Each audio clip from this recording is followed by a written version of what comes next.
regions in the world. Ice-free and near the main shipping lanes, it was ideally located to take advantage of the great demand for wooden ships. But it also had the tall timber to build the ships and the high tides to float them. It's difficult for us today to comprehend the size and importance of this industry. It's hard to believe that in 1874 in Nova Scotia alone, there were 842 square riggers registered and many hundreds of fore and afters. St. John, New Brunswick at the time was the fourth largest shipbuilding port in the world. And amazingly, one of the largest square riggers ever built in Canada, the W.D. Lawrence, was launched from the little community of Maitland, here on the shores of Minas Basin. That was a long time ago, but is remembered and cherished by the people who live here. In fact, if you visit Maitland on a certain weekend in September, you'll be invited to step back into the past and relive the launching of the W.D. Lawrence. Oh, you're brave.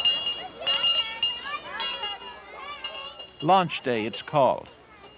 Youngsters in old-fashioned costumes. Women dressed up in their grandmother's clothes. Oh, I love Chrissy's hat. Isn't that cute? Yeah. Oh, she turned this way. Everyone is nattily attired in 19th century styles, the sort of clothing people would have worn to the launching 122 years ago. There's even a penny farthing bicycle in the parade. A vessel launching was a special occasion way back in 1874. People came from everywhere to see the birth of the great ship, the W.D. Lawrence. It was a happy, exciting, festive occasion. And it still is, despite the steady downpour of rain. Uh-oh, here come the whiskey peddlers. Rather sleazy entrepreneurs, from Truro, they say, wheeling a barrel of whiskey right under the noses of the Mounties. Wheeler, keep moving. We are the whiskey peddlers. Yes, the whiskey peddlers. That's right. We're rather short on supply today. The weather has succeeded in having everyone get into the barrel before we could sell the damn stuff. Bold as brass, they peddle their brew. Several weeks at least, good scotch, so. What can I tell you? I'm gonna have to head over to Lawrence House now and try and sell some more. Hopefully. Everyone heads for Lawrence House, which is now a museum, but was once the home of W.D. Lawrence, the man who built the great ship.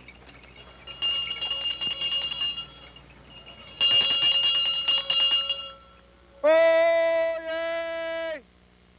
Oh, yay! Oh, yay! It gives me great pleasure today to welcome everybody here to the 10th Annual Launch Day. To all of those brave souls that have braved the weather today, thank you for coming. And now we're going to have a song from The Man in the Bare Feet. Thank you. The Man in the Bare Feet comes from the Maritime Museum of the Atlantic. He's their shantyman. He knows the song sailors sang at sea in the days of sail. But a lot of people think that a shanty is any kind of a generic sea song, but that's not true. It's a working song of the sea. And there are different types of shanties for different jobs. There's halyard shanties, and a halyard shanty would be a shanty that's used for pulling a sail up. And a popular one is called Haul Away Joe, which I'm sure some of you have heard of. So the chorus that you're going to join me on here is, "Way, haul away, we'll haul away, Joe. When I was a little lad or so, my mother told me, way, haul away, we'll haul away, Joe." And so, for one special day each year, the good people of Maitland dress up and celebrate the golden age of sail and the great ship that put Maitland on the map a long time ago. Let's step inside to look at the old girl, whose bones lie somewhere off the west coast of Africa. What a giant of a ship. 243 feet from stem to stern, 3,800 tons, a keel 17 by 31 inches square. This wooden ship had 200 tons of bolts holding her together. The rudder weighed 7 tons. 3 decks, 9 feet high, reinforced by 160 iron knees. Her beam was 48 feet. She towered 55 feet from keel to rail. And what a spar. From keelson to truck, the mainmast measured 200 feet. The W.D. Lawrence carried 8,000 yards of sail. They said she wouldn't float, that her builder was mad, but the skeptics were wrong. The W.D. Lawrence sailed the 7 seas and made a fortune for her builder. But old W.D. Lawrence wasn't the only builder of ships on this shore. Shipyards had sprung up everywhere, according to local historian Roy Rhyno. From Urbania down to, which is just up the river a ways, down to Selma, there were maybe 24, 26 shipyards in that small little area. And here in the village proper, there were 4 just here, and then right in the center of the village, there was the Roy shipyard, and then there were 2 or 3 more in the village. So probably there were close to a dozen shipyards right in the village itself. Tell me about the launching itself. Well, the launching was a pretty exciting event. There were many ships launched. I think very often there would be 10 or 12 ships that would be launched, maybe within 2 or 3 days of when the high tides were. But the one that caught everyone's attention back in 1874, of course, was the big ship, which skeptics had said would never be launched because it was too big. And so there were maybe 4,000 or 5,000 people who showed up from all over the province. The launching of the W.D. Lawrence was indeed the main event back in 1874, but there were other incidents that took place. Whiskey! Help me drown! Anyway, it's the best. Help me drown for a sovereign. Okay, Ronnie, top boy. Get around here and serve him up. Serve him up. There looks like a customer there. With 5,000 people gathered for the launching, it was quite a business opportunity for the boys with the whiskey barrel. Looks like some customers over there. But some were not amused. Not the Reverend Ronnie. Oh, Ronnie! Mr. Lawrence, the man of the hour himself. There will be no sale of liquor in the streets of Maitland today or any other day for that matter. Begone! Begone! But sir, this can only compliment your great venture. That ship is going to hit the water, or, well, hopefully it'll hit the water. I've sailed the 7 seas and I've seen the wages of sin and debauchery brought on by the consumption of this rubbish. So begone! What? No. Staunch teetotalers, shipbuilders W.D. Lawrence and Alfred Putnam, with the blessing of the local Presbyterian clergyman, ran the sinners out of town. Gentlemen, Ronnie! Go! No, wait. Get this out of here. Oh. Ronnie! Oh. Ronnie, this is your part of the job. It's heavy. Get back here. Get him. On. Get on with you. Fast, get on. And so a town celebrates its heritage. The golden age of sail began to fade early in this century.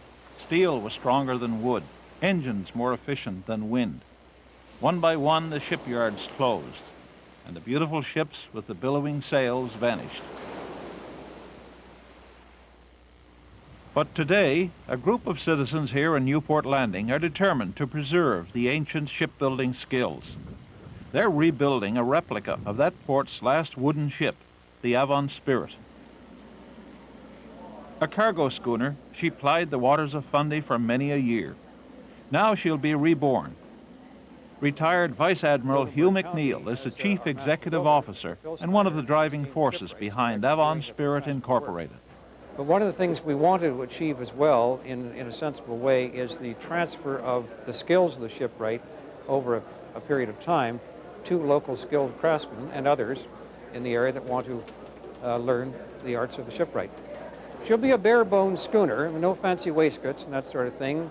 Aft, enough for 4 berths and a few berths up forward, and the center cargo hold will leave basically bare with her floor until a new owner decides how he or she would want her fitted up, or failing selling her in a reasonable way, we'll run her as a cruise ship, a day cruise ship, on the Avon, Minas Basin, Bay of Fundy waters. A wooden ship is a wondrous thing. To many, it has an almost human quality. You can see it in the way people respond to a wooden vessel under construction, the way they touch and caress the timbers. The Avon spirit will be a tribute to the seafaring past, to the days of sail, and a means of keeping an old tradition alive.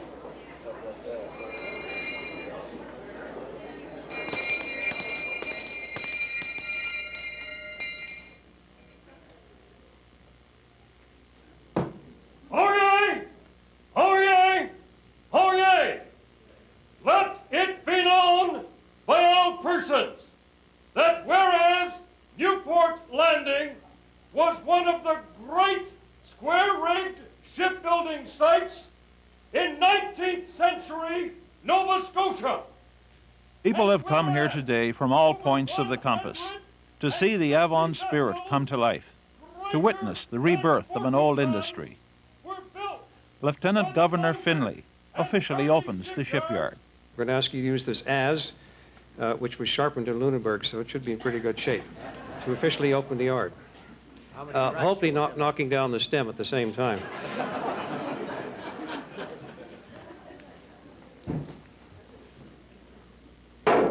Ah!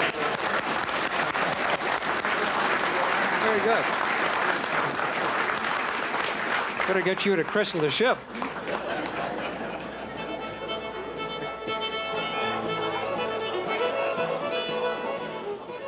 When Land and Sea returns, we'll cross the Minas Basin to Parrsboro and Spencer's Island.